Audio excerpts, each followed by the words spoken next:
C'est samedi 25 juillet 2026. Des kits de protection composés des gants, désinfectants, bottes jambières et autres instruments de protection dotés par l'ONG Okadi de l'Église anglicane du Congo, diocèse de Boga, à faveur de l'hôpital général de référence de Boga qui jadis venait d'enregistrer et cas confirmé de la maladie à virus Ebola.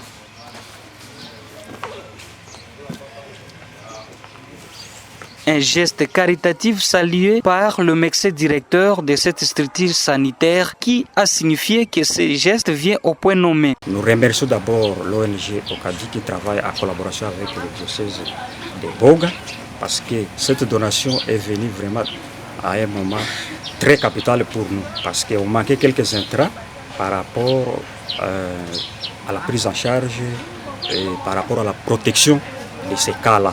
Maintenant, comme l'Okadi nous a apporté ces intrants-là, en tout cas c'est quelque chose à souhaiter. Et nous, moi personnellement, comme médecin directeur avec mon équipe, nous remercions grandement l'ONG. Dr Takumara précise que ceci leur permettra de prendre à charge correctement de patients malades. Monsieur Mwesige William, directeur exécutif, précise que le rôle de ces kits hygiéniques était destiné pour la protection des personnels soignants contre la contamination à la maladie à virus Ebola. Rester ça pour autant être exposé à des risques de l'épidémie.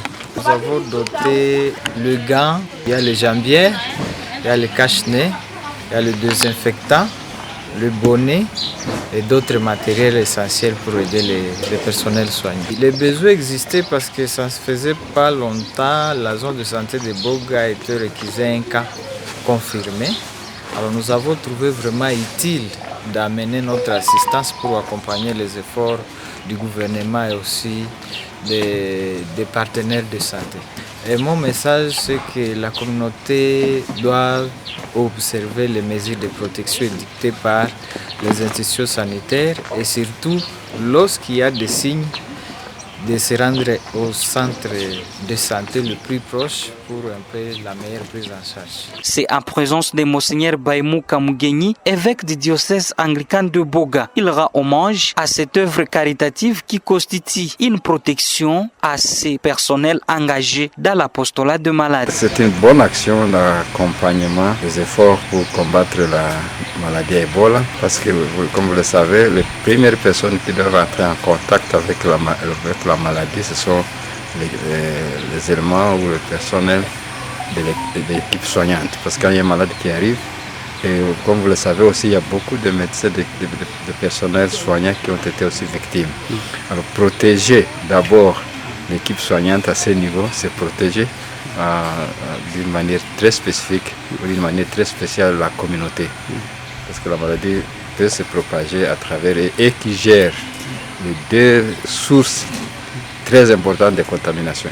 Il gère le malade et il gère le corps.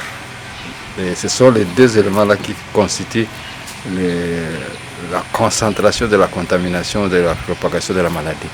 Si nous protégeons notre équipe soignante, qui sont l'équipe soignante de l'Église, le centre de sécurité de santé de l'Église anglicane, diocèse de Boga, par cette voie-là, on aura protégé une grande partie de la population de Boga. En toute la communauté, c'est qu'ils doivent savoir que Ebola est une réalité. Et ça, c'est ce qu'on veut faire savoir aux gens, parce qu'il y en a qui doutent encore, il y en a qui nient encore. Et que c'est un danger pour la société et que Ebola peut être combattu par les efforts de tout un chacun. Et nous, l'Église qui sommes dans la communauté, et la communauté entière doit se mobiliser pour arrêter cette maladie. Il s'est dénoté que ce projet s'inscrit dans le cadre de mesures de protection contre l'épidémie d'Ebola dans les diocèses de Boga, financé par ARDF et Anglican Aid. Et pour les jours prochains, le chronogramme des activités indique plusieurs actions caritatives en faveur de la population pour empêcher la contamination de la maladie à virus Ebola.